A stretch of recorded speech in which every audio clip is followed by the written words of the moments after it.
Hey, everybody. This week, Joel's internet was out, so we had him call into the podcast with a cell phone, and then we recorded his mic feed like normal.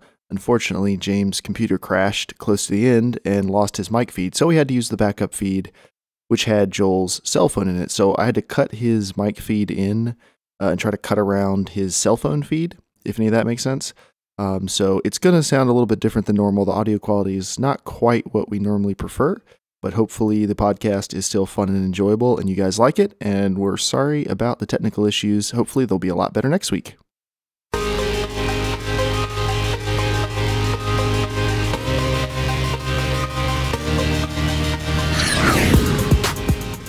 What's up, you filthy casuals? Welcome to the Casual Shenanigans Gaming Podcast, a podcast all about the irreverent love of gaming.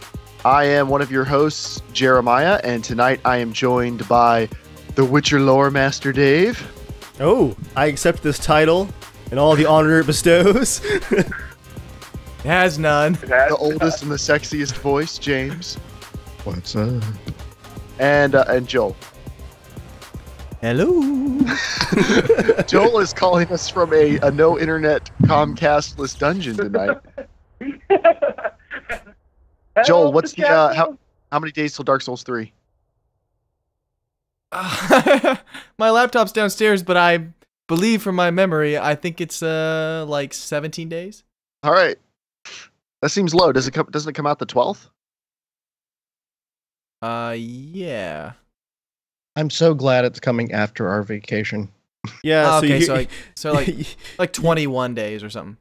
You hear that, guys? Only 20 days until we never see Joel again. Well, are you saying because last year, James, like we all were playing Bloodborne and Yes. never saw? Yeah, that's not going to be the case this year. But yeah, we are going to be at the beach next week. So there will not be a live. So come out podcast. and see us. Just kidding. No. There will not be a live podcast next week. We will record an offline episode and it will get posted later. And then the week after that, we will be back to normal business. So thank you everybody for being here tonight at 8 p.m. Eastern Standard Time when we record the podcast live on youtube.com/casual shenanigans. Or you can watch it later on YouTube or listen to it on iTunes, Stitcher, or the podcast service of your choice. As always, all of the pertinent information about downloads and subscriptions are going to be in the description of this video or this audio. And with that, we're going to start the show like we always do with a short announcement. Our YouTube channel has crossed 900 subscribers. So thank you everybody who has subscribed to us on YouTube. That's pretty cool. Dave and I have been funneling traffic from our Potato Masher and Fallout videos into the Casual Shenanigans channel for a while now, and it's starting to pay some dividends, and more of you are subscribing. So thank you very much. And on the audio side, we've had... When you say pay some dividends, you don't mean we're like getting money. No, not at all. But we're starting to get more subscribers, which are Right. the same as money. Ask any YouTuber. But Can I pay for my dinner with a subscriber? and we've seen a nice uptick on the audio side. Any major restaurant. He's got like 6 people hey, behind me. all Like, hey, YouTubers. these guys are paying.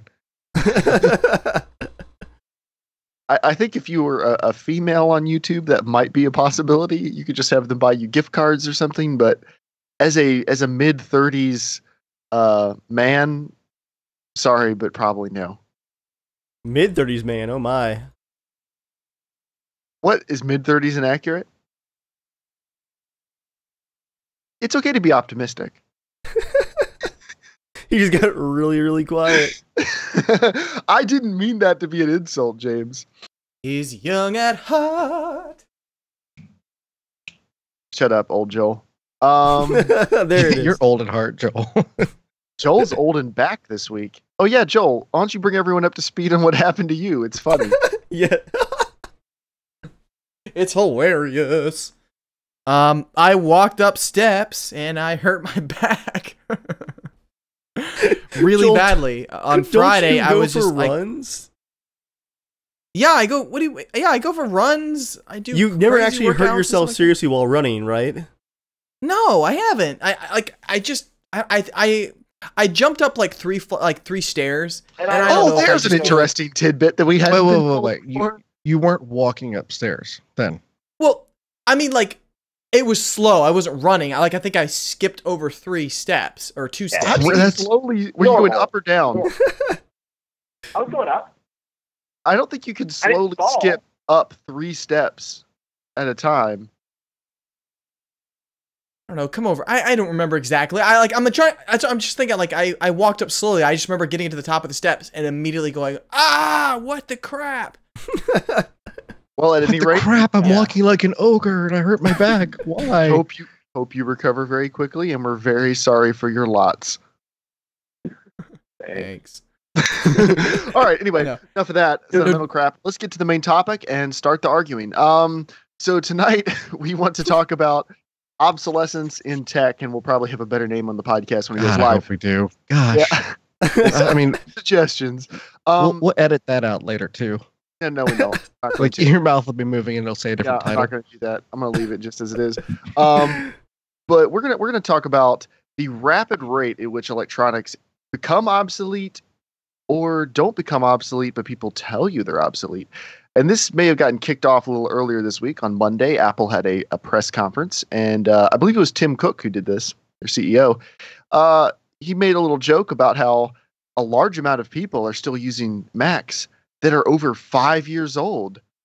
And it was Windows PC, Windows laptops. Windows laptops, okay, that are 5 years old, and the entire audience laughs, and he laughed. And the joke was, these poor people, don't they know there are new Macs that can be purchased or new computers that can be purchased? And you see, I feel like if he knew that I was using a laptop that literally this year turned a decade old, he'd probably just shiv me, just put me out of my misery. He'd shiv you with a MacBook Air. Just probably work. It's like an honor killing. I have to kneel in front of the audience. The red is so smooth when it goes through your arms.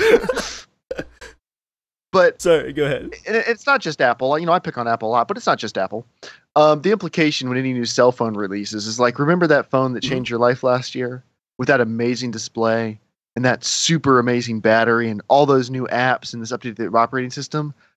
It's all garbage. Throw it all away. Every way we changed your life last year, that all means nothing. We're going to change it even more this year. And the newest, biggest, baddest comes out, and it kind of goes along nicely with most people's every 2-year upgrade cycles for their cell phone plans. And people upgrade their phones that often. Same thing with cars. How many people know people who trade in their car every 3 to 4 years because it's hit 50,000 miles, it's used up? I feel like that's less common among young people. Most of us don't have the disposable income to do that. But yeah, it's a real thing. And this applies to pretty much every industry, most industries, most consumer products. And does stuff really go obsolete that often? Obviously not. But why do we think it's a thing? I want to add the other thing. Why do we think? I want to talk about the other thing that happened this week too. Is go ahead. The rumors of the PS4.5. Okay. Yep. That was really what kind of got us. Oh, is that what got going? That's what got me and Joel. That's what got me and Joel debating. Okay. Gotcha. And so the rumor is that they're looking at it based on reports. I don't know who actually made the report. Digital Foundry, and they're pretty respected. So if they say they've got sources that confirm it, I believe them. Yeah, and so they're talking about, and it's very detail hidden, but they're talking about releasing another one that has 4K support, and they said more processing power, which could be processing power for pushing their 4K content as far as video, and if they wanted to upgrade to 4K Blu-ray discs. Mm-hmm. But what got me frustrated personally was the chance that if they're going to use it at all for gaming for sorry, I got a stupid thing for updating my computer. I want to make sure I don't restart in the middle of the podcast. You're like mid-sentence when Windows 10's like, nope, it's time for improvements. Speaking of things going obsolete, it's time for updates. It's trying to sneak its way. All right, sorry. Yeah, the thing that frustrated me was if it was a point where I had to upgrade my PS4 already to play certain games That's when I would personally be frustrated. But then the conversation went for me and Joel that, we don't want to upgrade our game systems every 3 years. 4 or 5 years seems to be okay expectation. But we were talking about cell phones, how they come out with a new line every single year, and your contracts are set up to where you pretty much want to upgrade every 2 years. And in my case, I get to upgrade every year. So anyway, in my case, I have to buy it myself, and there's no discount. So Joel, do you think the potential PS4 4.5, do you think that's a big deal, or is that good, or is that bad? What do you think? I think it could be a good thing if it's just like supports 4K Blu-rays, like just media content, things like that. If it's like hey, you can now, I don't know, play games officially at 1080p 60f or something like that, I think that's a bad move, because I think the PS4 is selling so dang well. There's no need to upgrade now. Like, there's no need at all. Like, just wait for a little while. And like, I think people are going to be quite upset, because it's like, I don't want to upgrade, but it's one of those things where I'm like, okay, maybe I could sell it. And because I mean, like, I'm sticking with consoles. I like Sony and everything like that, and I want to keep all my games. But then it's like, okay, like, is it going to work easily playing with James, or is it going to work easy playing with John if he doesn't get the PS4.5 or whatever it is? But if it's just an update like they did on the 360, because when the 360 launched, it did not have HDMI on it at all. It just had a component video, or whatever the one that's like can do 720p or something like that. I think it's component or composite. I forget which one. It had composite, I believe. Okay. Joel's a filmmaker. Doesn't know He's a filmmaker, composite. Not a video output hooker upper, James. I don't do that either, but I know the standards. I forget the names of those two constantly. I probably just said it wrong there. Anyway, go ahead, Joel. Yeah, and like I think a year or two after the Xbox came out, they did a whole refresh, and there actually was an upgraded. It was a very slight upgrade on the CPU stuff, but they didn't ever end up actually using the extra speed for anything other than just making sure that the 360 was more stable. So like, kind of like, think of like, I mean, having a little bit extra RAM than you need, So if it only says you need 4, it's not going to hurt if you have 6. Like, the 6 will probably be more helpful, So like a little bit more wiggle room, I think, for that. So if it's something like that, I think that's perfectly fine, because I mean, I don't have a 4K TV, and I'm not planning on getting a 4K TV for a long time. I think I would probably get a 4K TV if the next console generation officially supports 4K, like gaming and stuff. Then I would go. But if they do that route, that's cool, and I might actually upgrade, because possibly. But if it's just, let's upgrade graphics already, I'm like, why? I think that's a really, really bad Well, move. I mean, but on the heels of them releasing the PSVR, they might need the extra push, the extra horse. And I was wondering about that. They say the regular PS4 is all you need, that plus the PSVR. But part of me does wonder if there's going to be like the optimal PSVR experience is had if you get this newer PlayStation. Yeah, I don't think they're doing that. I really don't think they are doing that. That would be a really cheese move. But I hope they don't either. I think we'll find out a lot more at E3. But I wanted to bring something up, because you're talking about the 4K streaming and 4K playback, and I think that's what it is too, and that's what I hope it is, because it would make sense when the PS4 was being developed. 4K or Ultra HD really wasn't really ratified as a standard yet. So when it comes to things like your outputs and your high definition content protection, HDCP, so there's been people buying 4K TVs for a couple years now that they didn't know that if they were going to be compatible with the first ultra high definition Blu-ray players. And some of them probably aren't, because you need to be running HDMI 2.2 with the latest version of HDCP, copy protection, which of course doesn't really benefit anything, because if you want to be able to pirate the stuff, people will have cracked it in about a minute. But it's going to be on there, and it has to support it, and the PS4 does not. Can I read you what Kotaku says before we speculate too much? Kotaku? What?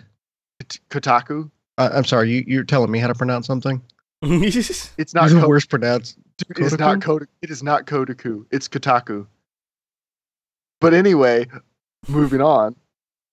Well, you guys can support us on Patreon. I corrected it. Adrian. All right, go ahead. Patron. According to where is it? This is a more powerful PC would allow the machine to be more competitive with PCs in the world of virtual reality. With a higher end GPU, the PS4 can more easily match up against the more expensive Oculus Rift and HTC Vive virtual reality headsets. Hold on. Not unless a more powerful CPU gives the headset more resolution. It says, based on conversations with developers who have spoken with Sony, this PS4.5 will include an upgraded GPU, both to support high-end 4K resolution for games and add processing power that can enhance games supported by PSVR. Wait, what kind of GPU bump would there have to be to go from 900p to 4K? Well, no, most of their games are 1080p, but that's the thing that makes me hope that they're really not trying to game at 4K. Maybe they'll add an upscaler that will let you play, like, it'll look better than 1080p on a 4K TV. But take the amount of power you need for 1080p and then literally quadruple it, and that's how much power you need to run 4K because it's exactly 4 times the resolution. So it's a pretty low power CPU they have it already, or it's an APU, because it's, it has so many cores. Each of the cores is relatively slow.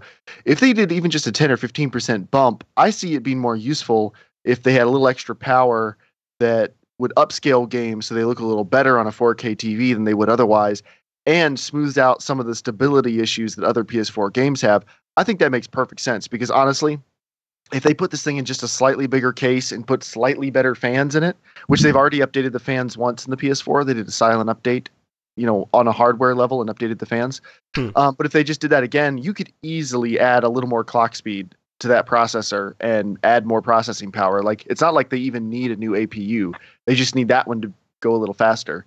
So I think that's very likely. I cannot believe they're actually going to try to game at 4K. I don't think there's any way that's what's going to happen.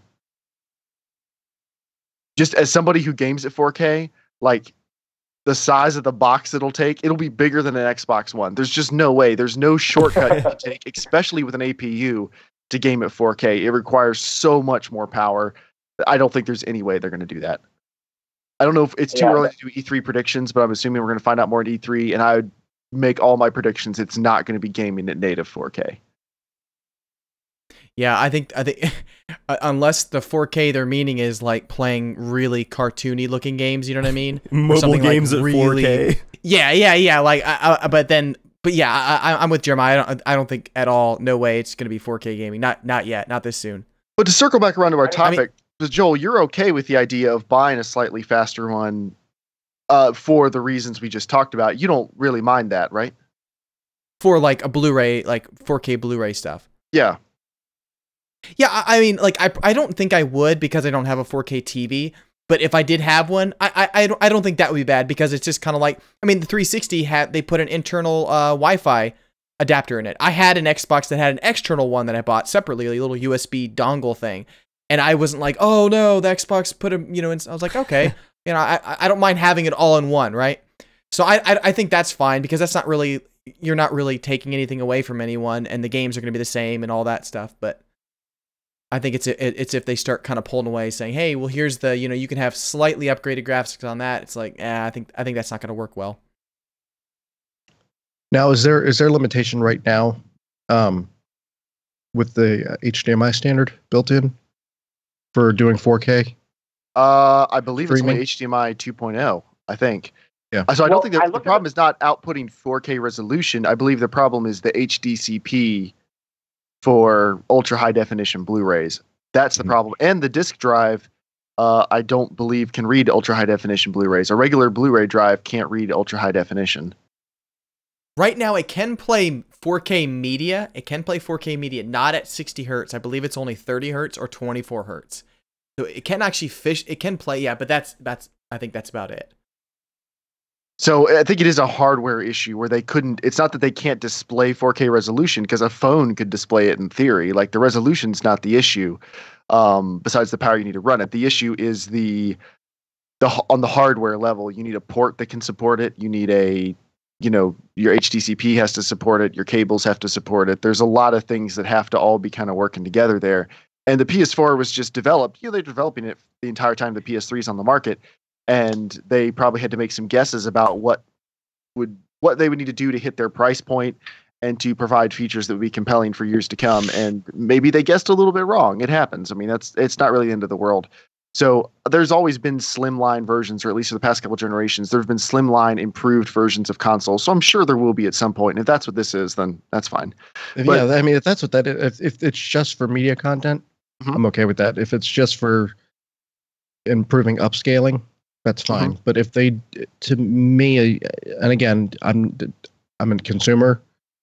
It doesn't matter. I'm not entitled to them to support one platform for a certain amount of time. Right. But if they are adding some stuff that's going to change performance in games, and there's going to be essentially, say 2 options for when you play a game, like a PC where you can customize your settings based on what graphics card you have and what CPU you're running. If that ends up like basically fragmenting the market, I think that will be frustrating. I mean, Nintendo's doing that right now with the new 3DS. There's a few games. I think there's at least one game that you can only play on the new 3DS. Is that the name of it? Is the new 3DS? Yep. That's stupid. New 3DS XL, I think. Wow. Okay, so here's what I want to ask you guys. So we're kind of complaining a little bit about forced tech upgrades, and I think everyone would agree that everything doesn't need to be upgraded all the time. Companies want you to upgrade stuff because that means you're buying a new thing from them. Like, obviously, it's in their best interest for you to upgrade. But all of us have things where we think it's stupid, and all of us have areas where we probably spend money on upgrades that other people think is stupid. So I want to ask each of you guys, when it comes to technology specifically, so that could range from anything from a car to a phone to a computer, expensive purchases that make your life better on a technological level. What do you think is worth spending the money to upgrade on a regular basis? And let's say regular basis defined as about as often as the manufacturer suggests you upgrade. And what stuff are you willing to run into the dirt? Because I think we're all pretty different, even though we would all agree on some stuff. I kind of wanted to roll this first because I was going to bring it up earlier that for a lot of stuff, I'm an outlier on the let it sit side of things. I didn't get a smartphone until 2014, and then I bought one that was already obsolete. I bought a Nexus 5 in... It was obsolete. It was the current model. Was it? Yeah. It was for a month and a half. Okay. Like, it was already well known that the new one was coming out. It'd been out for like over a year, and I'm probably going to keep it throughout this year. Because, I mean, to me, any smartphone is an improvement over, no smartphone. It still works okay. Battery sucks, but got a battery pack. I drive a very old car. My laptop is a decade old. That's really starting to be an issue because the CMOS battery is dead, and each time you unplug it from the wall. You don't use your laptop all the time, though. That's important to note. It's like saying I've got this really old lamp in the corner of one room. It's not, you don't rely on it for your day-to-day life. But when you need a laptop, like every beach vacation, it is a fun experience watching Dave crank the tractor to life. and kind of like not having a smartphone for so long. If I had a more modern laptop, I could definitely use one. Like, I could find ways to use it. It would be nice to have, but not nice enough to buy one yet.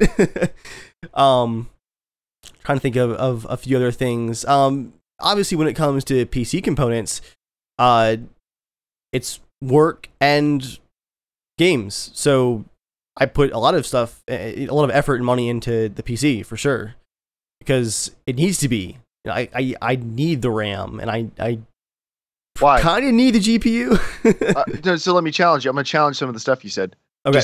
And I expect you guys to challenge me. Why do you need all that RAM? Did you just get a new program that needs more RAM? I was where does it cross the line from need, like I physically can't work, to this is slightly nice to have. Yeah, this is slightly inconvenient, and the new thing is nice to have, because that's the difference I'm trying to explore here.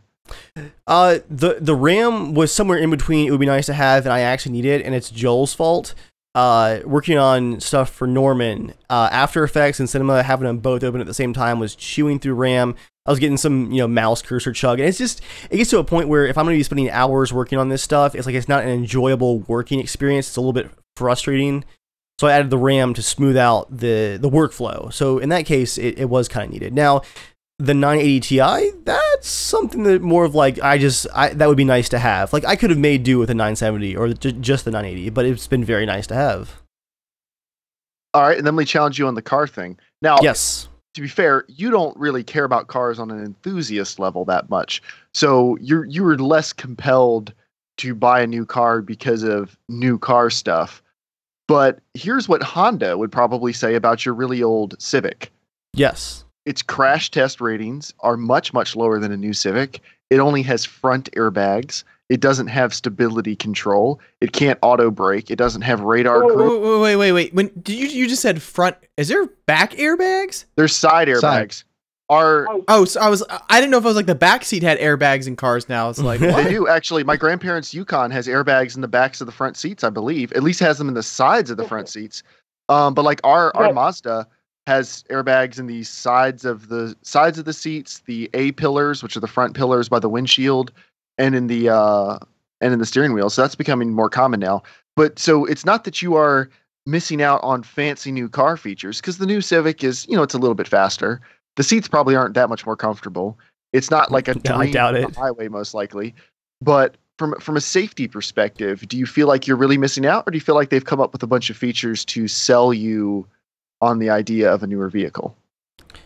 I can answer this question in a twofold way, actually. That both describes how I don't think I'm missing out on those new safety features and how little I care about cars.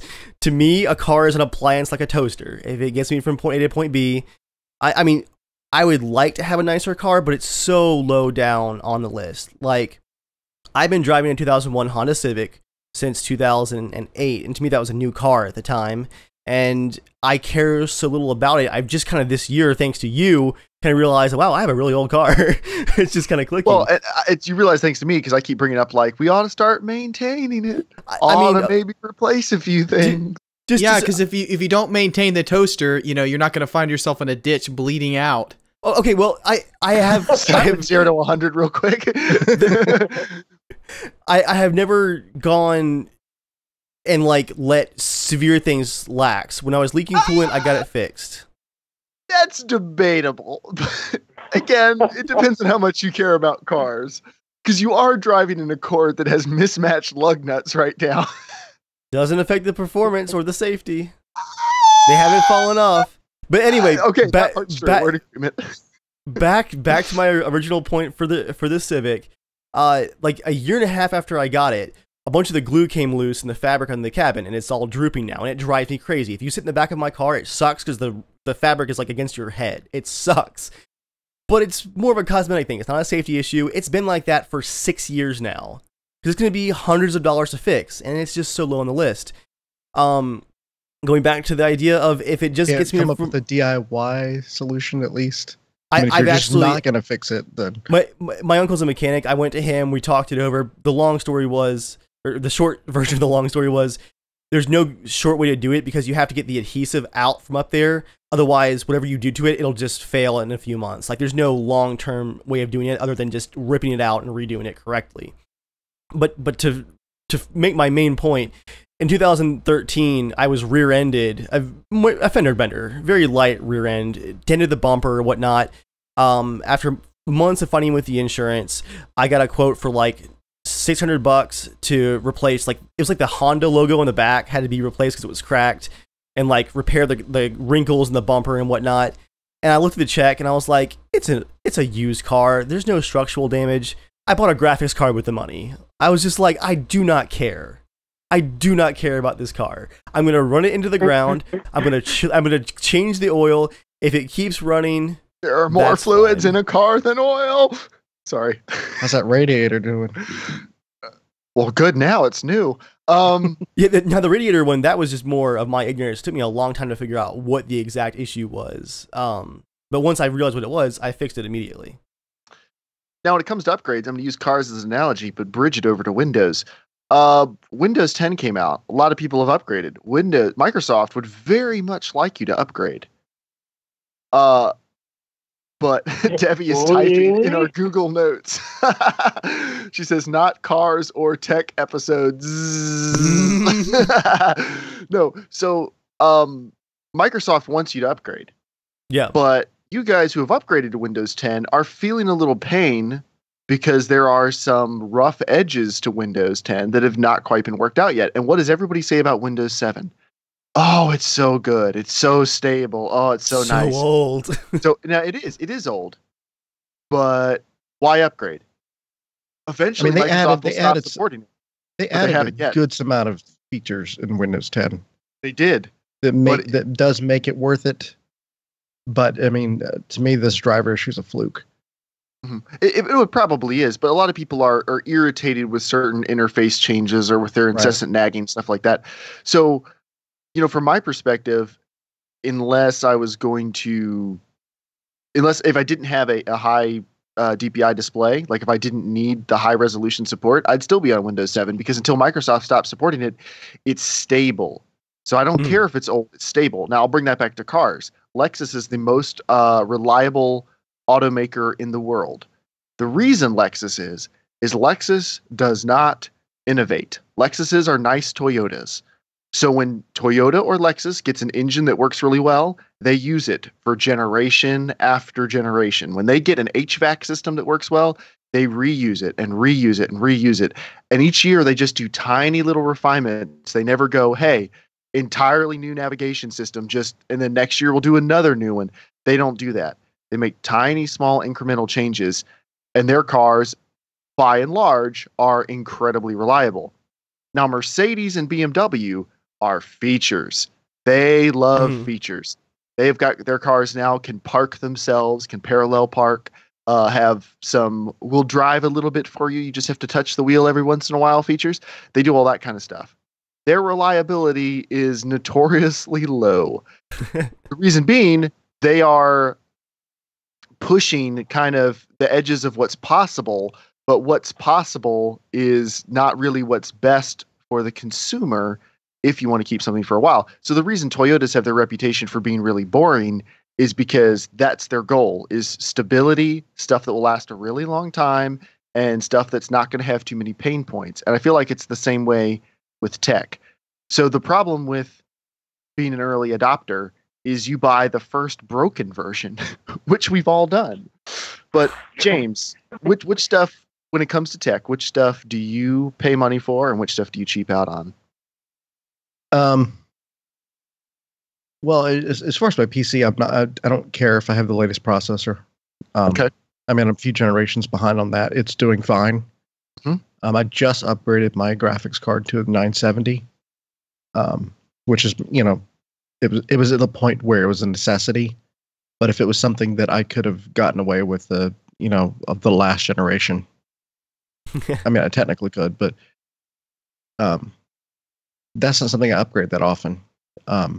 Just because, number one, I don't game as much, and if I do, I split my time between the PC and consoles.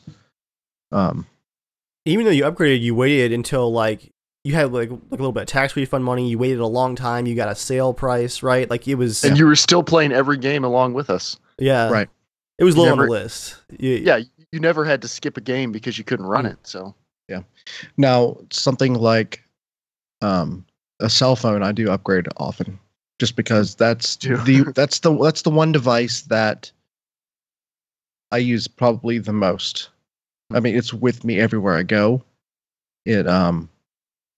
I surf the web probably significantly more on my phone than I do even on a computer, just because, if I have time to surf the web, it's usually when I'm away from, a work computer. Yeah. Because, I work in an office. But, it's also my navigation. Sometimes it's entertainment just to, play music in the car or watch videos and stuff.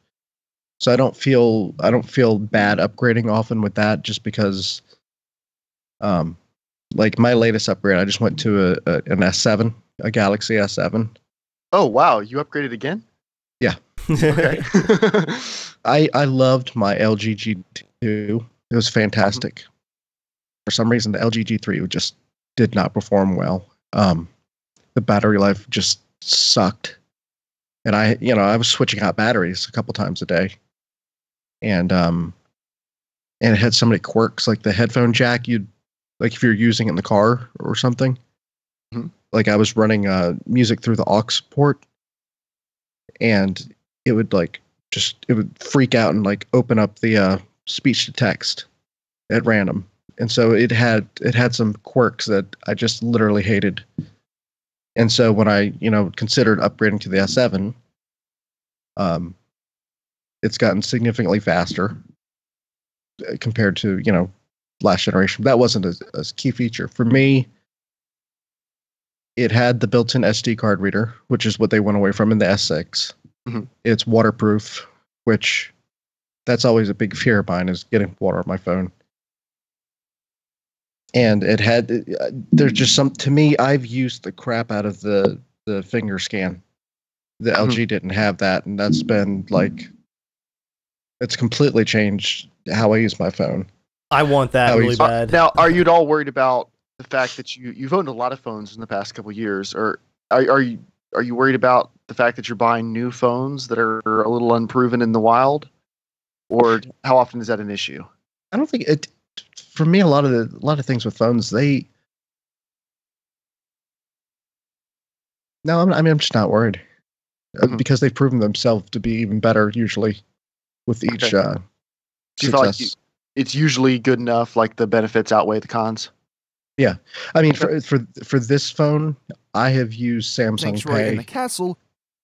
almost more times than I've used my card in stores, because it not only does it work with the NFC readers, but it also works with where you swipe the card, so it'll actually send the signal to that.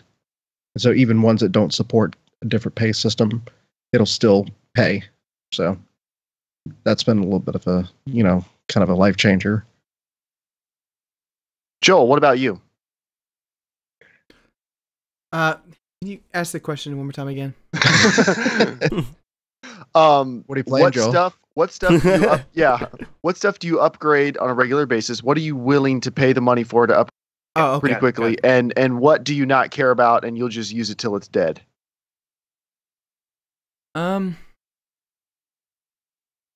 Honestly, I can't really think of anything right now. Like, I would even say phones, but I mean, every 2 years, I wouldn't say is very fast. Why not? Why isn't that fast? You've definitely done it every 2 years. Well, This is the only time you went backwards because you hated the size of the Well, phone. Does your phone Yeah, not and- work after 2 years? Why do you upgrade? Well, the only reason I upgraded is I'm actually generally fine with it is because Apple products, they do hold their value pretty well. That at 2 years, I could sell my phone and I could get the 16 gig, whatever the next phone was, and I wouldn't have to pay anything, and I would get about $35-40 back. So for me, it was just kind of like I might as well, because if I don't do it this year and next year, then the phone will be worth less, and I'll actually have to pay some out of pocket for the next phone. So I've usually upgraded my phones just because I can get it for free, because I might as well. But outside of I'm honestly generally extremely happy with the phones. I've never had a problem with it that I need to get another phone. It was only with the iPhone 6 that I had a problem. I had it for about a year, but I just didn't like it because of the size, and so I went back to the 5S as fast as I possibly could, because the 5S has been out for a while, and I'm hoping that it supported for quite a while in case Apple didn't make another small one. Now, I don't know when I'll upgrade to the SE or whatever, but I'm very excited about it because hopefully that phone will last quite a long while, that I won't have to worry about, getting a new phone for a long time. So I might get that soon just so I can have a longer amount of time using that phone. But, I mean, video cards, I usually don't upgrade. I mean, outside of the fun double 970s that lasted for a week. Joel, I love that you were waiting to upgrade your video card for Half-Life 3. Now I'm just sad, guys. Oh, Come man. on. Oh. But now you've bought a new MacBook Air every couple years. I feel like you've had a few since I've known you. Yeah, I haven't. This one I've had for 3.5 years now. A big end, but I the reason why I sell it is just because it holds its value, and for me, it makes more sense than trying to use it for like 5-6 years and then having to buy just straight up a $1,500 laptop. But I've usually had people need laptops, and I can sell it for about $900, $950, and then spend $250, and I'll get the model that's whatever came out roughly to the specs that I need. So it makes sense. But Now, I you say have you have there's no to one spend $1,500 on a laptop. Why do you have to spend $1,500 on a laptop after 5 years? Well, I'm saying like because after 5 or 6 years, depending. I mean, like I don't know how long this generation is, but no, I had my white MacBook, old one from 2005 to 2000, I think 10 or 11. So I mean, right around 5 years. It started chugging because of the operating system. Like I couldn't support. And then you spent how much on a new one? Most recent one. Then that's when I bought the MacBook Air. I sold my white MacBook, I think, for $450. So then I spent whatever it was. I think it was like $1,200. So whatever the difference is was that. Right. So what are you doing with that laptop where in 5 years it won't be fast enough? I mean, like if I'm still using Photoshop by then, probably just Photoshop. But again, I don't. Yeah, it has gotten actually a lot more demanding. At least the last, I'd say, year and a half. It's been, but the best part is I work in web design, so now I'm using this program called Sketch, so it's way faster now. So honestly, I really don't have to. I really don't have to upgrade at all. The only thing I would like to have more room in mind is just hard drive space. That's because I keep a lot of my files on my computer now, which I used to not do that, but I have to because of work. So that's the only kind of reason. I would love to have. Why don't you just get a portable hard drive? Right, I can't sell it for enough. What? Why don't you just get a portable hard drive? Well, I do, but it's just for portable, like to be able to have it with me all the time. Like I keep my external hard drive at work because I'll put it in my backpack, but sometimes I'll take it out and then I'll forget it at home, and so I usually keep all the most important files on my actual laptop so I don't forget them. Because it does kind of feel like you've bought into a little bit. I'm just trying to challenge your preconception here. It does feel like you've bought into a little bit of the Apple thing of like, but it's newer and it's faster and it has a little bit more storage. Because they're very good at doing that. They always push just a little bit. It's always 5% better, 10% better, just a tiny bit more storage. But honestly, I mean, and maybe this is just a difference of opinion, but my laptop wasn't a new model when I got it, and it's 3 years old now, and it has 4 gigs of RAM and a i5 dual core processor, and I don't feel like it runs Photoshop or anything slow at all. Like I feel like it's totally fine, other than my job I've been doing a lot more video rendering in the past year or two, so for that it's pretty slow. But that's more of me changing, not the computer. But is that a need for it to be fast to render? If I was going to work from it full time, yes. If just for doing it for vacation and stuff, no, it doesn't matter. Right. Things would back up if I was working full time. And I know you do work on yours pretty much full time, Joel. But I'm just curious: is your actual need for processing power going up that much based on what you do? You did not hear me. I didn't say Photoshop is slowing it down. I was predicting a 5-year thing. No, I understood. I understand what you're saying. I'm saying I upgrade if, like, let's say if someone like literally tomorrow said, "Hey man, I'm looking for a laptop. Is anyone selling a MacBook Air?" and they want to buy it for a reasonable price, I would sell it for like $800 if they wanted to buy it and they just didn't want to hassle with anything. Sure, yeah, here you go. And then I spend maybe $300, $400, and then I have a upgraded Mac for a little bit cheaper. You know what I mean? Like I'm not going to spend $1,500 on a new MacBook Air. I don't need a new MacBook Air. I don't have any spaces.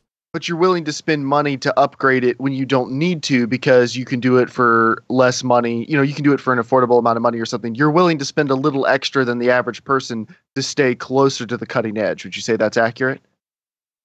Only if my MacBook can actually sell, a decent amount. Like if it holds its value. Like right now, it's not it's dropping a lot value because I've had it a lot longer. It's a much older MacBook Air, but I have no reason to upgrade at all. For me, it's more of one. I would love to have a bigger hard drive, but I still haven't got one. I've wanted to have a bigger hard drive for the last 2 years. I still haven't gotten one, so it's not that big of a deal. Okay, it's funny though, Joel. That was my exact philosophy for so long with graphics cards. It was like, keep them for a bit and then sell them while their use value is still pretty high to get the next nicest thing, just because I wanted it. But you and I, Dave, we did that, but we worked our way to the top of the heap, and now you kind of have to buy the new one because you can't buy the used one because you have this year's gonna suck a little bit because we're at the top. Yeah. You don't have to upgrade though. That's the thing. It's not going to suck. You're going to be able to play games the same way you would otherwise. No, you're not listening to me, Jeremiah. It's gonna suck. All right, listen to what I'm saying.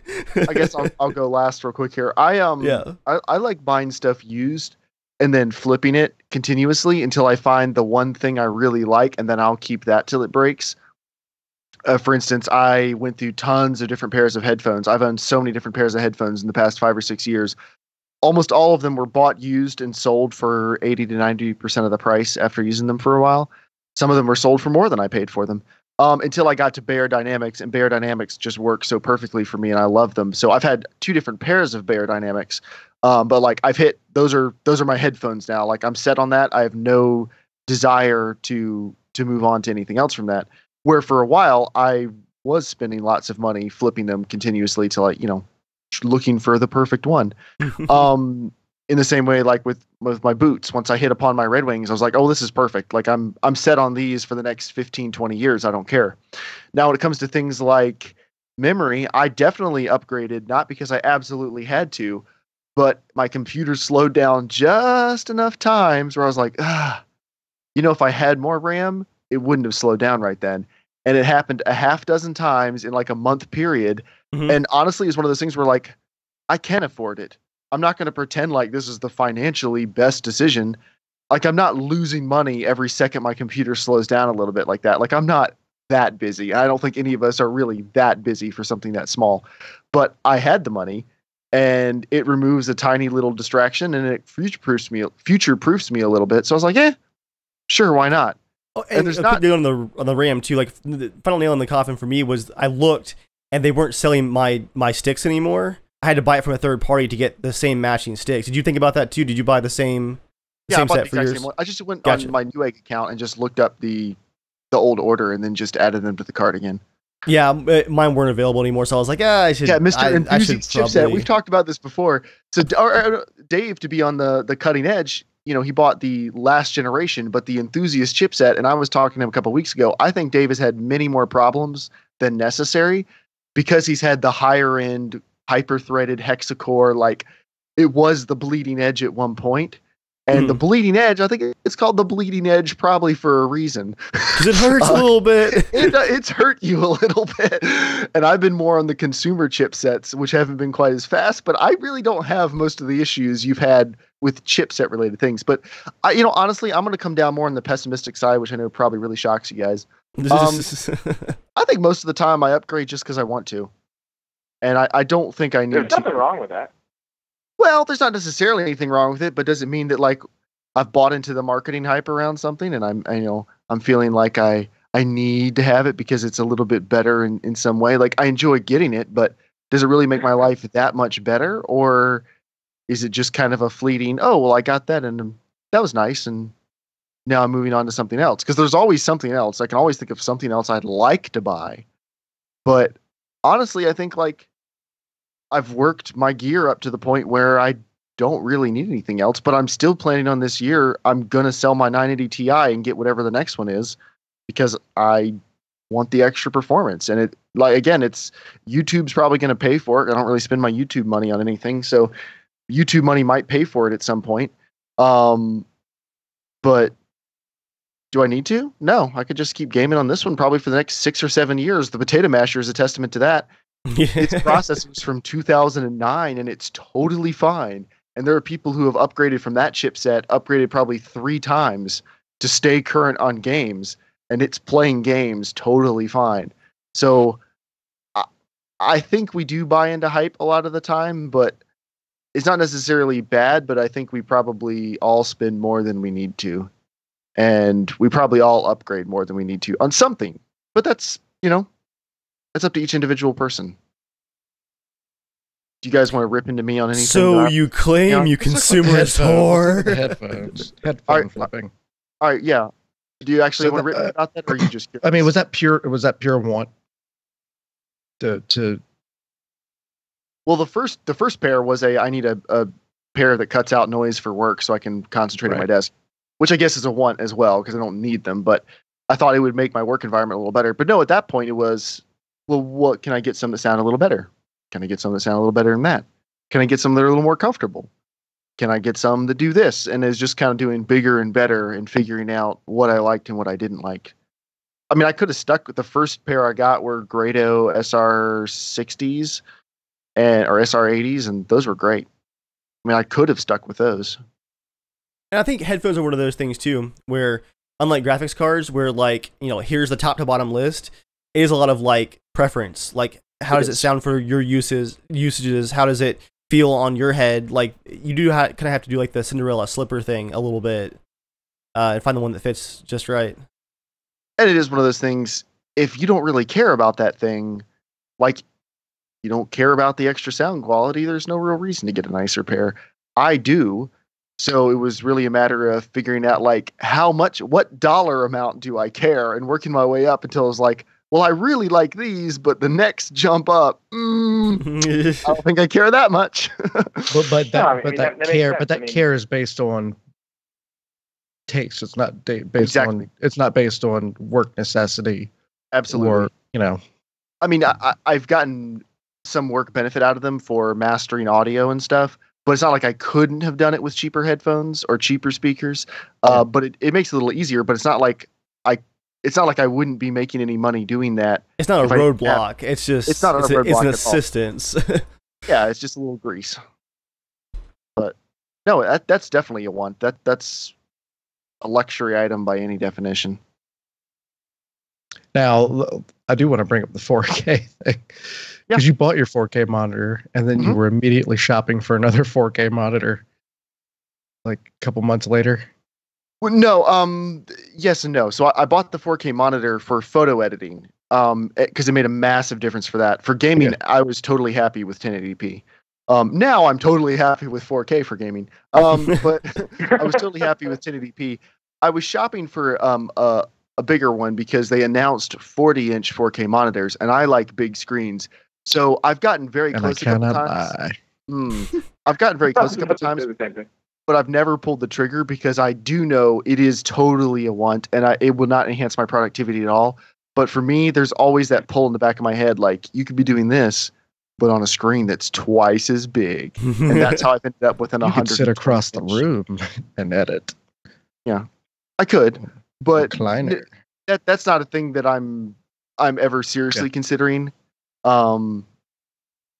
It's always just kind of been ooh, if I wanted to blow $700 on something totally frivolous. So you're saying it's never been in a cart for you? Never been in the cart. I have kept the tab open for about a couple hours one afternoon.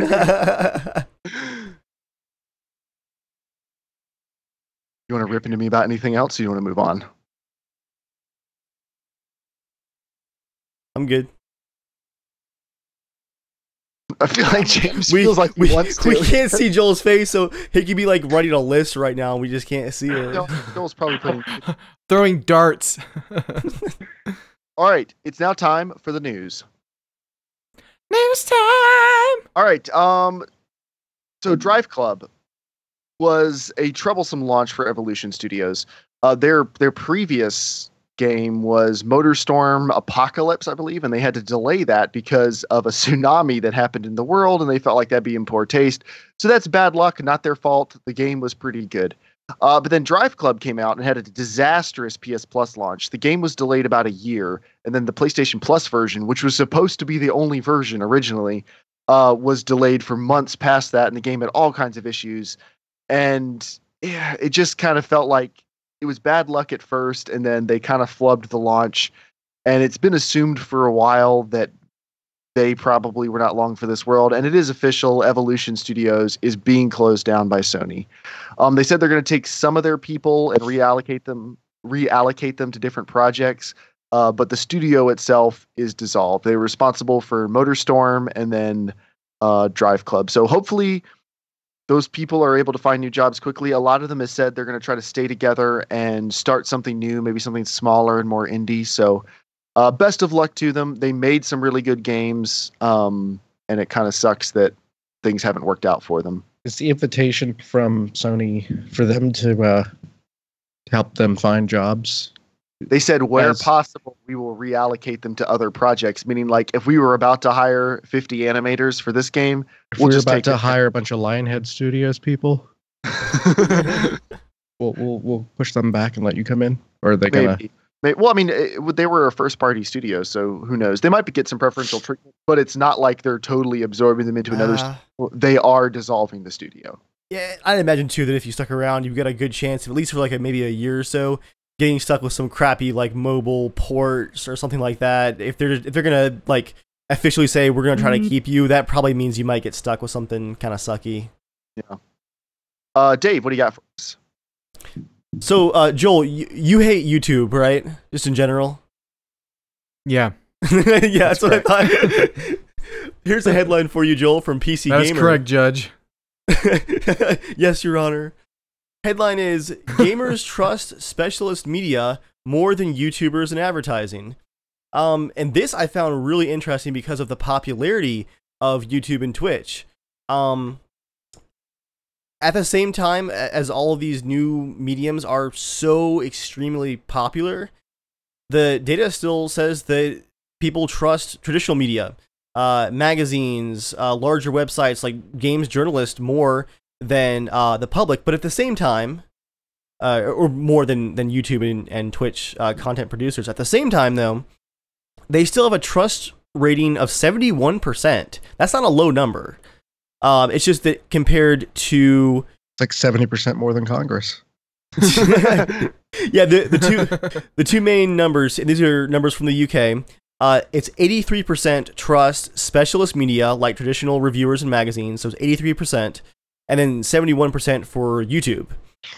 And I got to thinking about it, I'm like, I bet you, seeing 71% is so high that the people who answered yes, I do trust YouTube for like accurate review content, I imagine that those people were thinking of like a specific channel or person that they've like kind of connected with, that they're thinking of when they say that.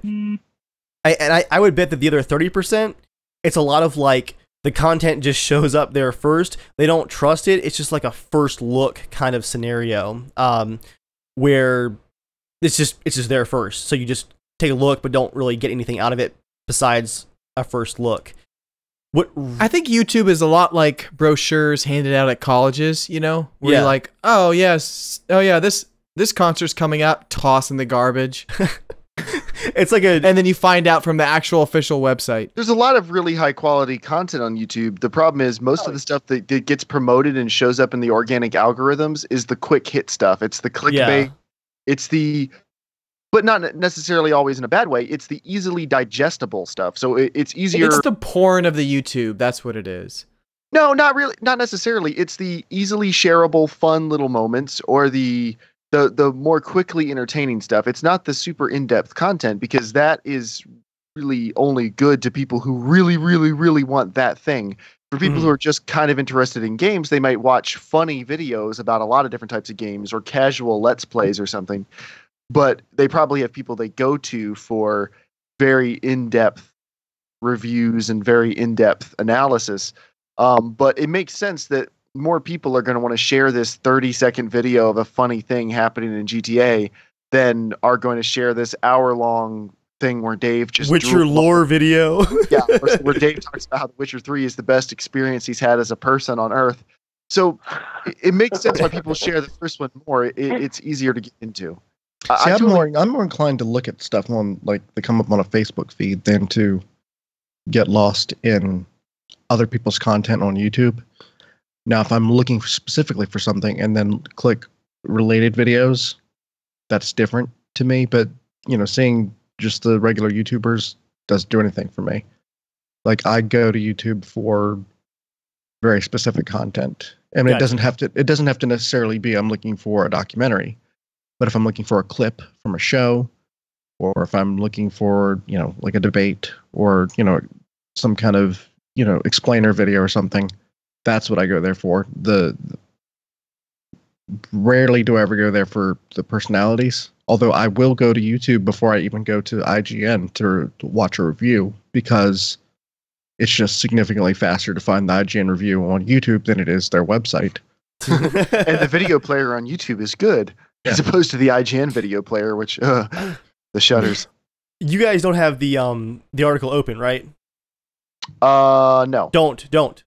Because Okay. I want to ask you guys one last thing for my article here. There's one more figure, a percentage trust rating outside of YouTube and magazines, but for official trailers, like that's official marketing material. I want all of you guys to take a guess at what the trust percentage rating is for official marketing trailers. Jeremiah? Based on all the whining about downgrades that we see, based on trailers, I'm going to guess 75%. James? 45. Joel? Yeah, I was gonna say like 50%. 75%. Jeremiah nailed it. 75% of consumers People are retarded. completely trust marketing trailers. What? That's not good.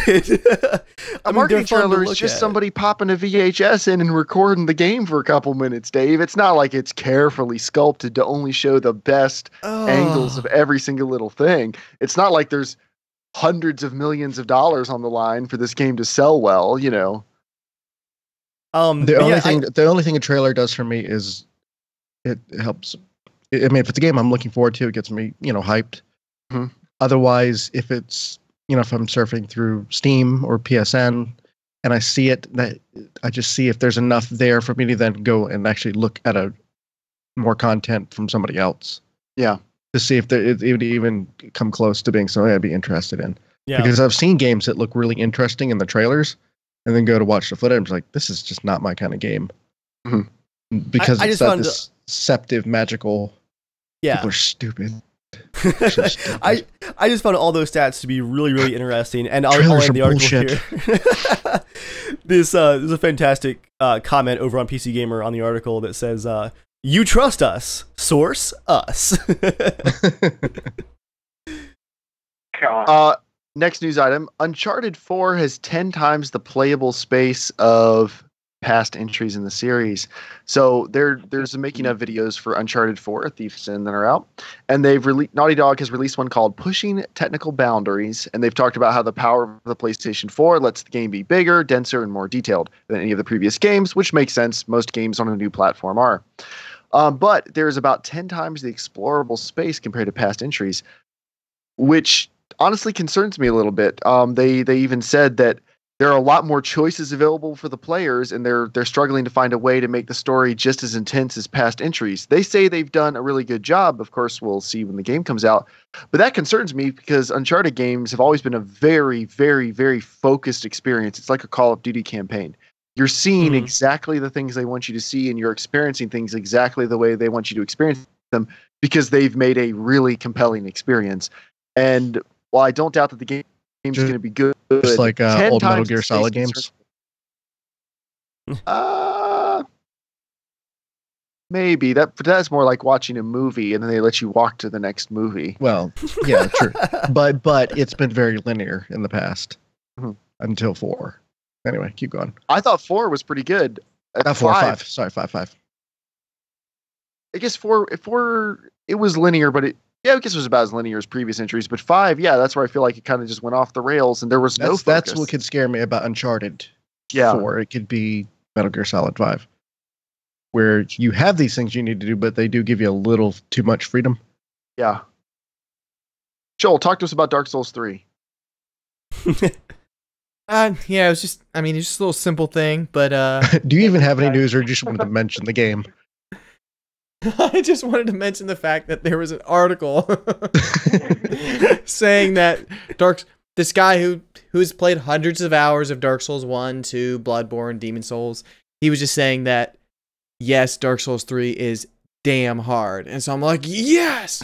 So, and I'm saying that, and I'm sorry for everyone else who is new, but I'm saying that as someone who's played all of them. So I'm just like, I want a good challenge if they're finishing out this trilogy. So yeah, I'm excited. But it just made me laugh because I was like, sorry, Jeremiah, you're screwed. I'm going to do my best to not let you know how I'm doing in the game one way or the other, just so I can avoid the whole condescending Dark Souls 2 Bloodborne, pat on the head, you'll learn how to ride a bike one day experience that I had over the past year and a half. I only played 2 with Joel. Like, I didn't try to. I tried playing on my own. I was like, screw it. I'll just wait. Me and Mark are playing together, and that's it. I don't care. I don't want to hear about it. We'll talk about it on the podcast. All you'll ever hear from me is that it's going fine. When it comes to Joel and Dark Souls, he just hands you a lollipop and pats you on like your propeller blade, like a little hat, and says, "That's okay, little buddy. You're just not hardcore enough. You're just not a Hi, playing big dick swinging operator. You must not be ready for Dark Souls. What do you want? A server browser? Ew, you wimp. Oh, you can't hack and slash at 22 FPS. What type of loser are you? Anyway, so Microsoft has Games with Gold, which is their version of the PlayStation Plus free games. And while I've been fairly critical of a lot of PlayStation's games on the PS4 because they've been releasing lots of indie games, whereas on the PS3, PlayStation Plus every month tended to include more AAA titles. April's Games with Gold for Xbox One looks great. The Wolf Among Us, take it or leave it, but that's a pretty good game. And then Sunset Overdrive, which was a AAA launch title. And then on the Xbox 360, you have your choice of Dead Space or Saints Row 4. Both old, but both AAA titles. So I just want to bring that up. They're gonna be backwards compatible. I'm assuming if they're not already. A good question. I don't know. At some point, I've seen they're backward compatibly, James. Yeah, I read that article. They are backward. Okay. They're the 360. So you're essentially getting 4 games, even though you're getting 2 older generation games. You're getting 4 games for free next month. Will the downloadable version work, or do you need the disc version? For No, it's downloadable. Huh, that's pretty cool. Dave, I will add my quick Nintendo update because that's what I do. Sure, yeah, definitely. The 2 updates are they had some leaks of the image. I'm pretty sure it was 3D printed. But hopefully they'll talk soon. They've got to say something soon. I mean, the rumors are pointing towards them announcing something before E3, which I think would help them if they're planning on doing a 2016 launch. The other thing with Nintendo this week is it's been announced that they're stopping production of the Wii U by the end of the year. Which, I mean, they probably have enough back inventory to fill all their orders anyway. But what was the official lifespan of that console at this point? 3.5 years, 4 years, maybe. Maybe 4 years. And they gave up on it like almost a year ago. Like last E3 was like kind of the nail on the coffin. Like you guys is ranting at the press conference. I'm so looking forward to this year so that Nintendo can just spike the ball into the dirt again. Oh, I know. I'm really looking. In a way, I kind of almost want them to because I'm like, yeah, I want Mario on PS4. It'll only go mobile. You'll play Mario, then you'll be like, I don't know, guys. Since playing Dark Souls, I just really can't enjoy like Mario games anymore. It's just not hard. You know, I just can't play any other racing game. Only Gran Turismo is the best thing because it's super everything. You don't need physics models. It's just to be realistic. It's for the legit high-end people who know how to race cars and stuff. But it's still coming out. I'm waiting for it. I gotta get a steering wheel sometime. I was hoping you would just keep going for like 5 minutes. That was a good roll. I couldn't because I can't think of any car words. that Ford with wheels. It's okay, Joel. It's all right. You're not good at driving. It's fine. Okay, so it's time for the Singularity Shame segment, the part of the show where we highlight something that's just shameful. Okay. I got a little bit of ranting to do this week. Yes. For those of you that listened to last week's podcast, you might have noticed that my microphone feed was awful. That's because it came from my webcam. That's because the next day I would be reinstalling Windows. I've heard of bad Windows updates before. James, would you say that the March Windows 10 updates are like approaching a like catastrophic level of like user complaints? I'm talking thousands of computers like hard locking. It's bad. Yeah, I mean, it's not just annoyance at this point. It's like system breaking stuff. CPU interrupts, hard locks, and corrupted operating systems. And what happened was the cumulative updates that came out for March for Windows 10, one of the biggest issues with them, there were a couple. One of the biggest was they installed a completely bad X input device driver, which would cause, in particular, some devices like mouse and keyboard to disconnect. But the main issue was Microsoft broke the Xbox One controller on Windows 10, their own controller, so badly, if you were to play, say, GTA 5, or just have to be in Rocket League too, with your Xbox One controller by Microsoft on Windows 10, and then unplug it afterwards, you would get CPU interrupts where your mouse cursor lags, your motherboard beeps at you, and the only beep beep beep beep beep. like horrible beep, frame like you're trying to move it. issues. It's the most frustrating thing. It's a horrible noise, and the only even- option is to hard reset your computer. But even with GTA, not even just unplugging it. For me, I couldn't even play GTA. Like it felt like I was getting 15 frames a second. Yeah, Like it was just, I would crash. It was. I would just crash the jagging desktop. around. I unplugged it and played with the mouse and keyboard. I was like, holy crap, that's it. It was just the controller. But what really struck me as I dug into why my Xbox controller in particular for me was causing me to have hard resets on my computer that was completely stable on Windows 8.1 and for months on 10. The more I researched, it pointed to these two cumulative Windows updates. But other than those two updates, there was no consistency for like who was having issues and corrupted installations and hard locks. It wasn't like, oh, you're using the Xbox controller on a custom build. Well, that's your problem. It's laptops, pre-builds, HPs, old computers, everything. There's one guy I saw in the comment section of a thread who said, yeah, I've had customers lined up today, the day after the update came out, with a huge host of systems that are like like a reboot cycle. The OS is corrupted. And for me personally, I couldn't use any USB devices. My microphone would not initialize. I couldn't initialize my other headset. And using System Restore only corrupted my operating system, so I had to reinstall. And thankfully, I run back up. I actually did System Restore also at one point because I was trying to update my my NVIDIA drivers. Yeah, and it would not install them at all. Yeah, I couldn't uninstall. I couldn't install them. It was just nothing. The night before my reinstall, James, I couldn't install any drivers, couldn't initialize any new USB devices that hadn't been plugged in when that update was installed. I couldn't install any Windows updates. I couldn't use System Restore to make a point or restore a point. Nothing was functioning at like the OS level. Like I could use my programs, but that was about it. So finally, I reinstalled and everything is running great now. But it's trying to install that cumulative update again, and I keep delaying it. I'm hoping that the April updates come out and fix things. But that's our shame segment for this week. Microsoft not only releasing bad updates. Actually said in chat that it wiped her desktop and all her apps. I don't know if it's a joke or if she's being for real, but it wouldn't surprise me. I wouldn't because doubt it. I've mentioned it Dave, kind of on the side, complaining to you guys, but yeah, definitely. James and Dave both told me to update to Windows 10 for many times since it was free. Yeah. And I mentioned I didn't want to do it just because I had Norman on and things were kind of stable, and I was just like, like Windows 10 actually looked cool because I know they were bringing the start button back and a couple other things, blah, blah, blah. And even with when I had the Xbox One briefly about like you could connect to it or something, right? But I didn't because, Norman stuff. But you guys had this experience, Dave, and you like PCs a lot, right? You love that. Like, as someone who does not like PCs that much, other than I like, once I have it stable and it while it's working, I like it, but I don't like changing stuff much. Sure.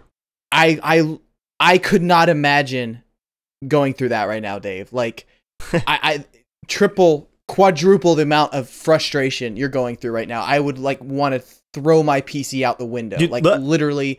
Last week was an awful week. Like, it was so incredibly stressful because I'm working from home right now. So this is my work computer. It's my YouTube computer, and I do a lot of my gaming on my computer. It was a really awful scenario to be in. And it was especially frustrating because I had upgraded in December over Christmas break because I had extra time on my hands and I wanted to get ahead of the curve. It had been out for 6 months. It was stable. And for months, the experience has been great. And the reason that I was saying you guys should go ahead and upgrade it, it's been great, is because I have never experienced a Windows update that destroyed the system like this one has. I mean, have you guys? I wanted to ask that. Like, I can't remember, even at Vista, an update package that wrecked OSs like this one has. Yeah, I don't remember ever an update. Yeah, video drivers maybe, but that's about it. Yeah, like even in Vista, like if you didn't have drivers, maybe a device or two wouldn't work, right? Like until that you get an update. But yeah, usually on PC, to run into like serious like work stopping issues, you've got to put some effort in to get there. Like you've got to be an edge case yourself. But what really struck me about this update is just how widespread it is. You don't have to be an edge case or a power user to have issues with this update. It's affecting a lot of people. Even without controllers, I think I've heard other reports of certain mice and keyboard drivers also causing freakouts. And I bet Logitech's one of them. Yeah. Oh my gosh, I would want to burn my house down. With the exception of that, I mean, it has been a good experience being on Windows 10. Yeah. I don't regret upgrading to Windows 10, but that's annoying as hell. It was definitely incredibly Well put, stressful and James. frustrating, but at the end of the day, I basically took a big chunk of Friday and I just Netflixed and reinstalled from backups. And I double checked all the backups first. So for me, it was like I had some downtime. And I was up and running again in less than a day with all of my programs, all my settings, all my stuff. I didn't lose anything. I'm good to go again. But I'm thinking like for people that aren't well prepared, that don't have their stuff backed up, like there's some angry and probably like depressed and frustrated people out there that lost stuff because of this. I wonder actually how many people might be moving to Mac because of that. I'm serious. I doubt not enough to move the needle at all. People move back and forth all the time. That's I don't think there's going to be any mass exodus because of that. I think you had more people like downgrading to Windows 8 or 7 than actually moving to Mac. And it's still affecting Yeah, a that's relatively small portion of people. It really isn't it's not that widespread. Yeah, even with thousands of people having the same problem and it being maybe the worst It's like a upgrade push percent. ever, it's still a tiny percentage of the overall systems. Yeah. All right, it's now time for mail time, part of the show where you can write into casualshenanigans@gmail.com and we will read your mail, just like Isaac did. He says, "Hey guys, I'm a new listener to the show, and episode 134 about returning games or getting refunds for games was my first episode, and I have a lot to say. I apologize in advance if I end up sending you guys an essay like this every episode. I know I'm a few episodes behind at this point, so sorry if someone already brought this up, but I just haven't listened to it yet. But you challenged us to send you in the positive side of piracy or talk about the positive side of piracy, and I'm going to try to do that." No one's ever written us an essay like every episode. Hey, weird stranger. Games that require a connection to a central server to play obviously become unplayable when the user can't connect to that server. So if someone's internet goes out, or they live somewhere with no, slow, or unreliable internet, they won't be able to play that game. This might just sound like a small problem for a small number of people, but you have to realize that these game companies can't keep these servers running forever, and they will be shut down at some point in the future. It's inevitable. The game companies may release a patch to the game to run without the server, but frankly, they virtually never do. And he's right. When they neglect a game enough to shut it down, that usually means they don't care enough about it to put the effort into patching it. This means when the server gets shut down, no one will ever be able to play the game again unless pirates are able to crack it. All online DRM does is put games on death row for the day when they either become forever unplayable or become illegally cracked. A perfect example of this is Darkspore, a mostly single-player game that no one will ever be able to play again because the online DRM was shut down 12 days before the writing of this email. The game had some multiplayer features, but it was mostly a single-player game, so there was no real reason to force it to connect to a central server, but they did anyway, and they also put enough of the essential game code on that server that once it went offline, the game is completely unplayable and virtually uncrackable. This is bad. These anti-piracy measures are killing, even murdering games. The worlds of Darkspore, Battleforge, Need for Speed World, and many, many others will never be seen again because of companies like EA that are killing games by making them run off a central server. So when a game with online DRM is crackable, I sure as heck hope it gets cracked so it won't have to face the inevitable doom of the publishers killing it. Pirates are saving games. On top of that, used game sales hurt the game publishers more than piracy does. That's because people feel okay buying and trading used games because it's legal, so they do it much more often and openly. But in reality, the publishers make just as much money from a used game sale as they do from piracy. Sony and Microsoft both tried implementing anti-used game measures on the PS4 and Xbox One respectively because of how detrimental they are, and only didn't because of the ridiculous backlash that came from it. Trying to prevent piracy through DRM is just killing games, not helping to support the developers. Sorry if I exhausted you making you read this, but I have strong feelings on this and think DRM is doing nothing but killing games. P.S. You guys talked about your keyboards, and some of you seem appalled to hear that there are keyboards with no labels, so I thought I'd share a picture of mine. He's included a picture which I will put in the description of this email, or in the description of this podcast. It's a plain black 4-row keyboard, black with white rim keys. There's 0 markings on it. Every key is the exact same size except for the space bar, which is 2 keys wide. He said, I built and programmed this myself, and it uses the Dvorak keyboard layout, and that's the only keyboard I use. There are function keys at the bottom that allow me to switch to different layers of keyboard for typing numbers, symbols, or the F keys. That is intense. Yeah. I couldn't do that. You are the one. Now what he says about Neo. piracy, I'll disagree on a few things. I think DRM, it does do more than just kill games. Keeping hackers out of games is a very real part of making the community stay with a game. Because if hackers are super bad because the games are wide open, people will get driven away from them and won't want to play them anymore, and then your game dies out early, and maybe people don't buy the next one. So Yeah, game developers, with that, you have to force, like certain games, you force the updates yeah, so that to everybody's keep the playing hackers out. Yeah. So there's very good reasons to have some forms of DRM, but I tend to agree with him that it's kind of a short-sighted view where unless someone like GOG comes along and does a restoration of the game, a port of the game, there's a lot of games that 10 years from now, 20 years from now, we may never be able to play, even if we want to. You're not going to be able to dig your Xbox One out of your closet and play some of these games again. Whereas Halo, online multiplayer doesn't work, but the co-op multiplayer in the first Halo works the same as it did a long time ago. And every single game on the PS2 you can play, just drag your old PS2 out of the closet and they're all good to go. And I don't think that's going to happen with these generations. What do you guys think? Well, I mean, the example he gave, I think, is a good example of a game that is a bit of a problem when the game goes away. Only because it's different for a game that's old and doesn't have support. Mm-hmm. But it literally just the status changed in Origin. Like, you just could not access it anymore. And that, I don't think I paid for it. I think I got it free from them. But if I paid for it, that is a game that I paid for. And because it does have that single player component, it's like them just taking it out of my house as opposed to me trying to get online and it not working, which is a little frustrating to me. With that said, I don't think making it crackable,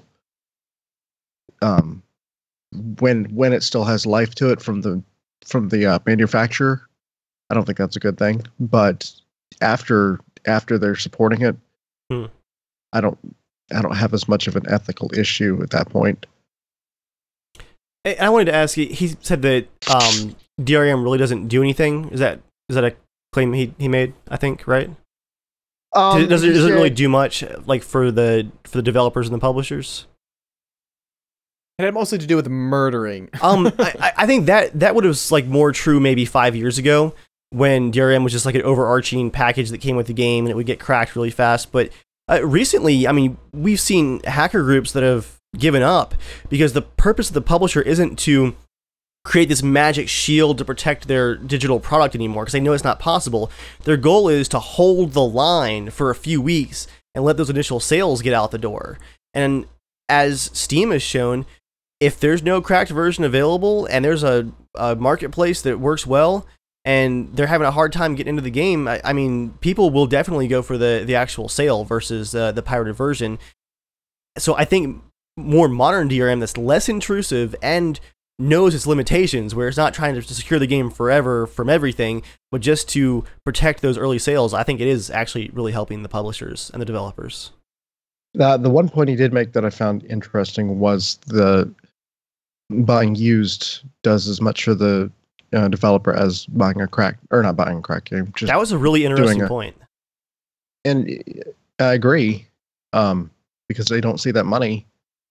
With that said, the stores that can house the new games thrive off the used games to be able to be in business. Mm-hmm. I mean, GameStop makes their money by taking their trade-ins for pennies on the dollar and then Microsoft flipping and it. Microsoft and Sony need GameStop and other places that don't do used games, but they need GameStop to handle that for them, like to sell their crap. So it's like it's a kind little of symbiotic.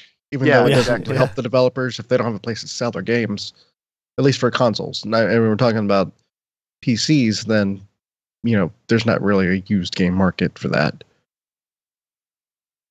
Yeah, but I mean, now with VR coming out soon, I mean, they're going to need some brick and mortar stores to show off the VR devices. If I mean, you're just going to be going into buying it blind. You can do that, or you might be able to test it out at Best Buy or GameStop. And GameStop is like the GameStop. least thought about place I would want to go to try out VR. I mean, that store's already tiny, and it's always like packed like little sardines in a can.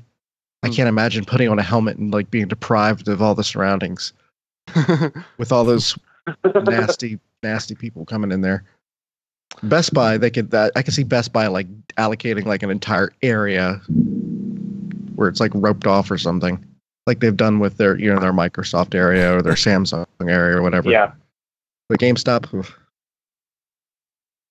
It's now time for 90 Seconds with Joel, a part of the pod.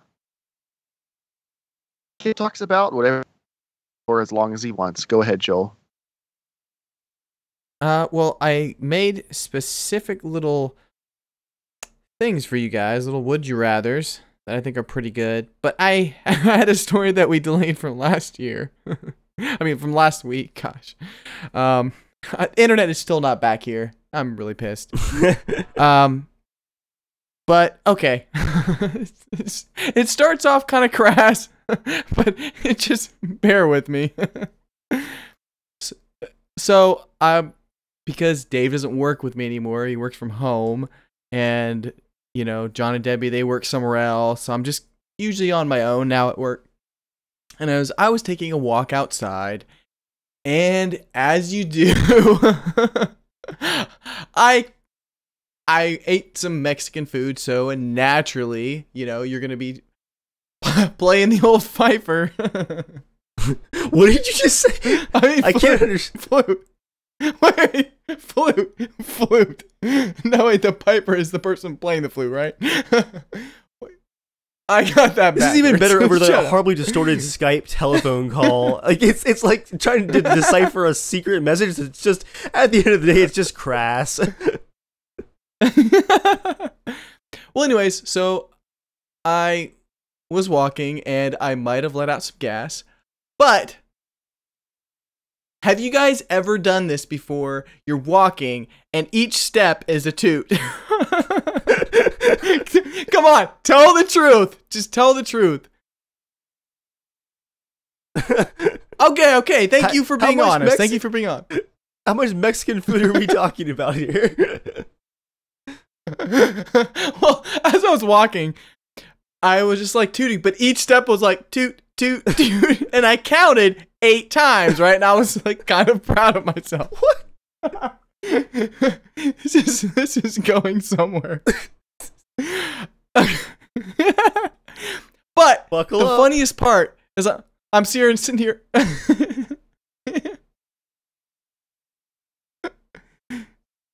Yeah.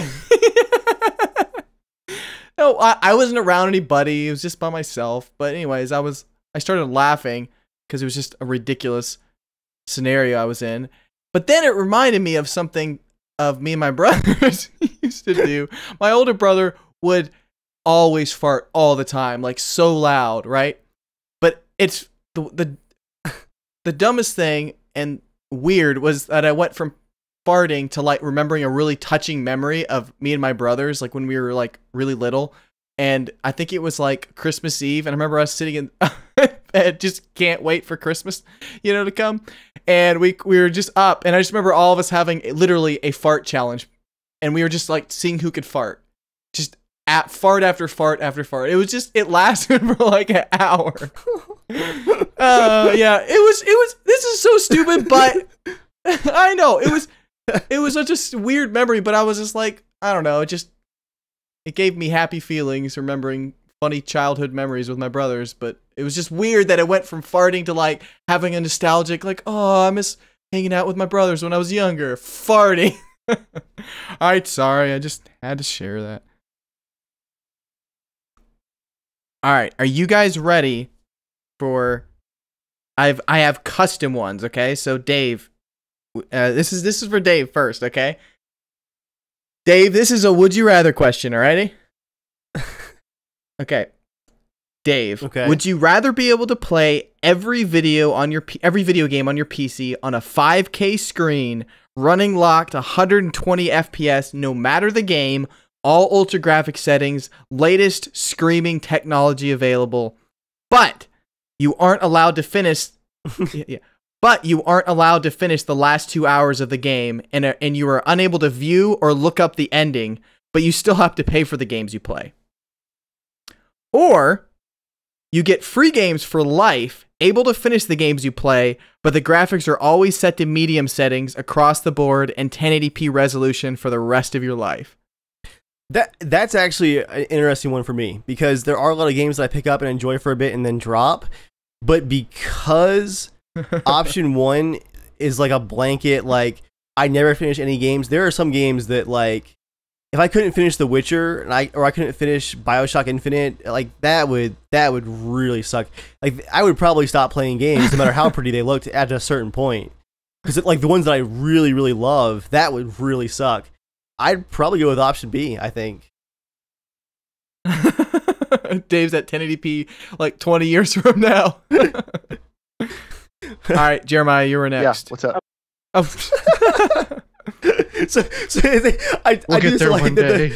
The worst option is still better than most console settings. All right, Jeremiah. You are given a magic wish to choose 3 cars of your choice. They may be anything you want from any time period. They will be shipped to you clean and spotless, completely brand new. But once every year, the cars will randomly have something go wrong, and you have to pull a roulette wheel, or like just like a roulette wheel, to decide which mechanic they will go to in the entire world. You are not allowed to fix the car yourself at all. Or you are randomly given a different car every month to drive. It could be brand new or old as crap, but they drive decently enough. That'd be kind of fun, actually. Can I ask a question about the first scenario? Am I going to have to pay for the car to be fixed at a random mechanic? What's the downside to it going to some random mechanic? Like, is it that I have? Oh no, it's all paid for. It just goes to whoever mechanic. So it's just like you don't know what grubby hands are touching your brand new spotless cars you picked out. Gotcha. I'd probably go with the second option, because like I can have fun in most cars. I could come up with something fun to do with them. Like there are very few cars that are just bad. So I think I go, because every month I get a different car. I'm going to go through some really amazing cars over the course of my life. Like I'm going to destroy some cars. Dude, I just like one week or 1 month a Lamborghini. Next week it's just like it looks like Mater's car from the Pixar Cars. The old truck. By the way, James, your video froze for me. It looks like you hung up. For me, Skype's been flickering with video and distortion and all kinds of stuff. So the reason I go with number 2 is, do you know what the fastest car in the world is? No. A rental car. Oh. I've actually heard that before, but I still like that joke. That's always a good joke. So for that reason, if someone's coming to take this thing away in a month and give me another one, heck yeah, I'm going to be hitting speed bumps at like 60 miles an hour. I don't care if it bottoms out. Especially if it's new. There's no safety concern of like it's a 30-year-old car and like everything's rusted out on it. If there's no concern about that, I don't care. There's been great cars all through time. Like I'd drive a Model T if it was in good shape. that would be awesome. It would be awesome. That would be awesome. All right, James, are you ready? James is no longer on the call. Do you have one for you that we can give you? No, I don't have anything for me. This one, I'll just say this out loud, and when James gets back on, for you guys as well. But okay, this is for James. You are able to get $10 off anything. This is kind of for Dave too. You're able to get $10 off anything you ever buy, and this can be added on top of sales prices already. So no matter what the price of anything, you can always add an extra $10 off. This is a special perk that is only yours for life. Or for every item in your house right now that you sell, you get $35 for each and every item. That's like every item. Dude, I would so you can have 35 house. marbles. I'd be having like one of those like modern looking apartments all of a sudden, just nothing anywhere. I've got one for you, Joel. Well, that was for James. All right. I've got one for you. Okay, you're at work, right? You work in a cubicle, basically. You're an office man. So Yes. this is a would you rather for your workday. Would you rather that 3 entire bags, like family-sized bags of Cheetos, are crushed and then smeared with honey, like all the debris, and poured over your mouse and keyboard or your chair, and you have to use those sets all day? So would you rather it be on your mouse and keyboard, or you sit on the chair all day long?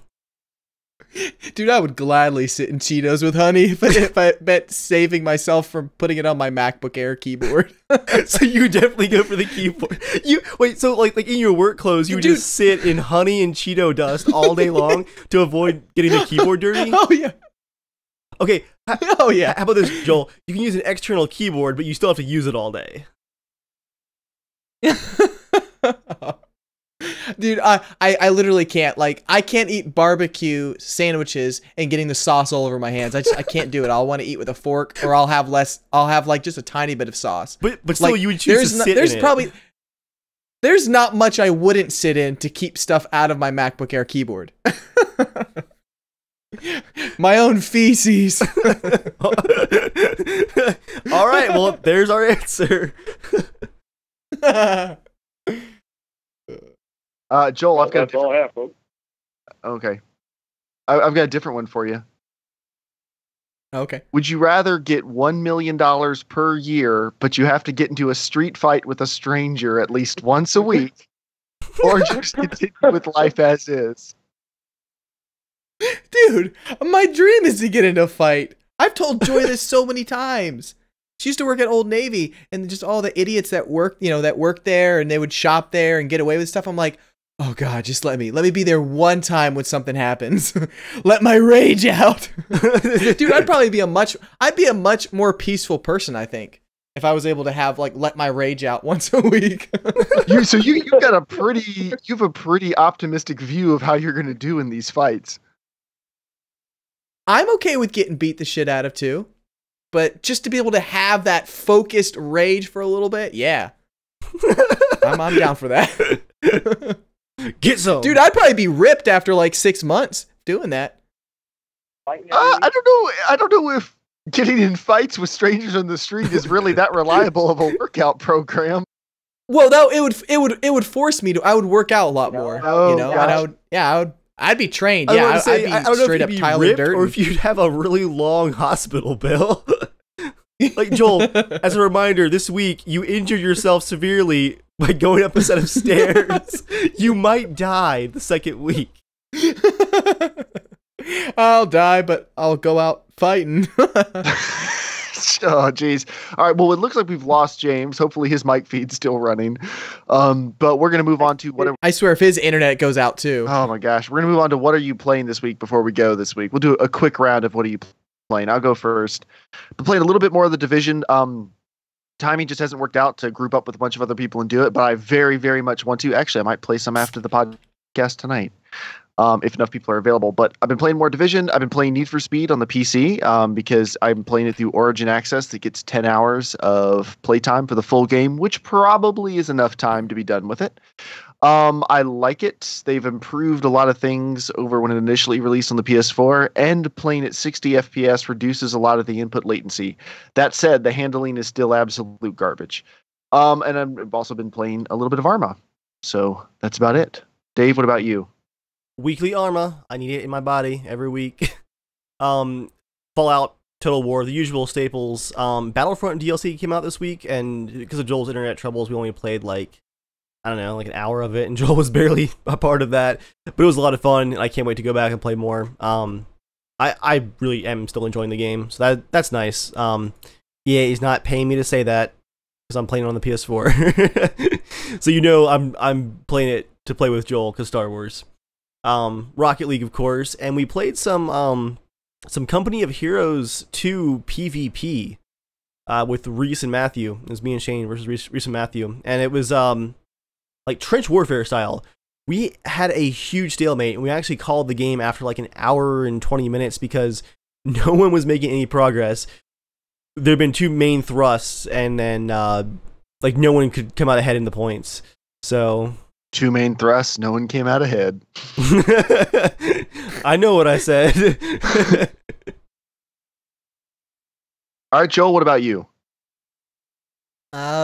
Well, internet's kind of forced me to play more Fallout 4, and I'm really enjoying that Automatron DLC. So I finished the main story, and I think that kind of really made the game click a little bit more. Same with Witcher 3. I guess I'm finding out that I don't like main quests. But Joel's a wandering soul. I've played a good amount of Division with my wife, and I played the game Unravel, or I think it's called Unravel. Yeah. On PS4. Yep. And no Star Wars, you son of a bitch. And you played Firewatch too, right, Joel? Some of that?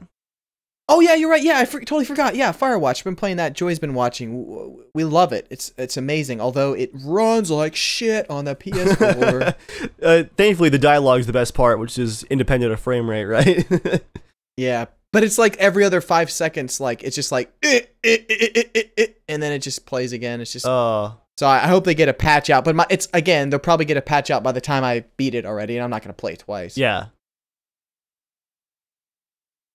All right. Well, thank you everybody for coming out. Yeah. That is our show this week. As a reminder, next week we will record an offline episode. We will not be streaming live, but normally you can find us at 8 p.m. Eastern Standard Time on Thursdays at youtube.com/casual shenanigans. You can follow us on Twitter at Casual Shenanigans, right into the show, casualshenanigans@gmail.com. Let us know if there are certain types of technology that you'll pay any amount of money to stay on the bleeding edge, and if there's others where you don't really care and you'll run it into the dirt. We'd like to know if any of you think you have a unique situation. Till next time, let's see. Casualshenanigans.com is the website. You can always go view or listen to episodes of the podcast there. And we're on Facebook and Twitter and absolutely everything else. I believe James is actually coming back into the call right now at the end. Yeah, we can hear you. Everything cool? Yeah, the computer. So the computer froze. Your laptop? Yeah, and I'm gonna have my suspicion that it's because I put my Logitech webcam on here. Just guessing. Oh. The virus spread. So anyway, remember that upgrade that I deferred before I left? Like in the middle of the podcast, I was like, oh, I just got a pop-up. I better set that for like another day so it doesn't do it in the middle of the podcast. Well, it did it because I had to restart the computer. I'm like watching it update. It was like this. It's probably the slowest update I've seen. It sat at 100% for like almost 2 minutes. So anyway, I think I'm back. It's going to be named after Windows Update troubles. I think they probably deserve an honorary mention at this point. Yeah. Can I read James's thing real quick? Yeah, I want mine. Like 60 seconds. That's why I'm back. All right, James, your would you rather is you are able to get $10 off anything you ever buy, and this can be added on top of sales prices already. This is a special perk that is only yours for life. Or for every item in your house right now that you sell, you get $35 for each and every item. I'm gonna take $10 off everything because I'm only gonna buy in like $10 increments. So like I'll have like when I go to buy my groceries, I'll be like, yeah, can I bring this up separate? Gosh, James, you would 100% spend a day at the grocery store to get your groceries like almost free. I can totally believe that. Ever. I'm not I just cannot force myself to sit down and look at coupons. I look on in disdain when I see people break out their coupon binder.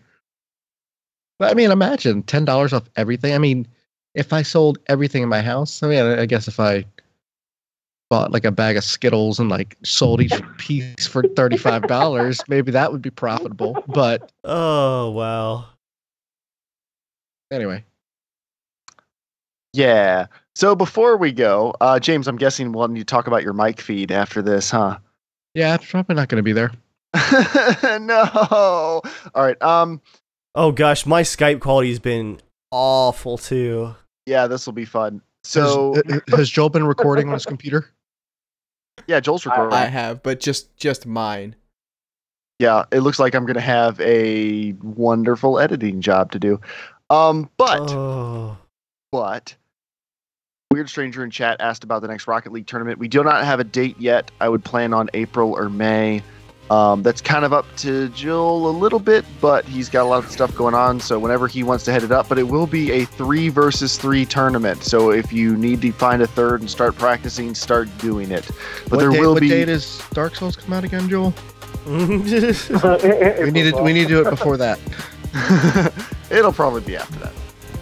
But thank you everybody for coming out. Thank you for listening to the show. And as always, slap a seal. Back into the ocean.